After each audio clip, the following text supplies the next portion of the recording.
All right, everybody, back with Sara and Keith from the Leaders Lyceum for another edition of Weekly Thought Fuel. And we're talking this week in our personality series about how do you prefer to take in the data? How do you prefer to, what do you pay attention to in your world?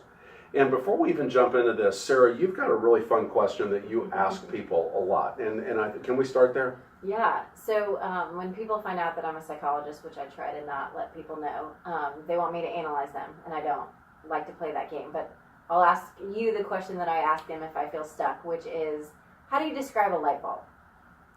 Right? So think about it for a minute. If you were to give me an answer, what would you say? What are the answers you tend to hear? So I hear kind of two camps of answers. One of them is, it's glass, it's round, sometimes it's twirly, it's got a filament inside, the base is metal, it gets hot, it's fragile. The other type of answers I hear are, it's warm, it provides light to a room, it represents ideas, it's illumination. Yeah.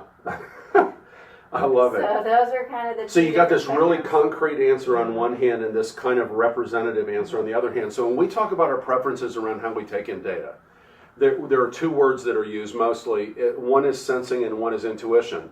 Sensors, it's exactly what it sounds like. They take in information through their five senses. It is literal, it is actual, it is what's real, right? Intuitives tend to be more big picture, kind of sixth sense what they're paying attention to, and it's not nearly as tangible. Yeah.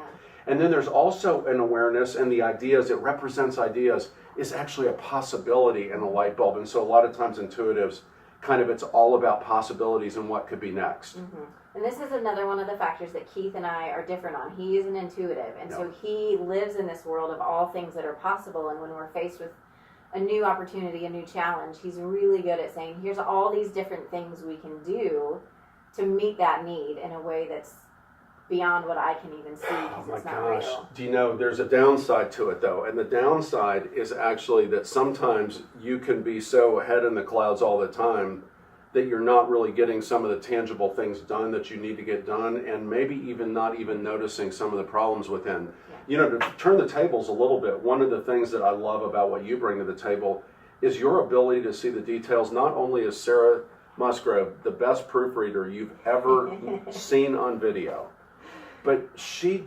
sees details in things and can recognize sort of problems that we're going to run into well in advance. Mm-hmm. Well, thank you. The downside of that is that if I'm not careful, it comes across as very critical, naysaying, shooting down ideas. So Lydia had a suggestion earlier, and she's behind the camera. One day we're going to flip it around.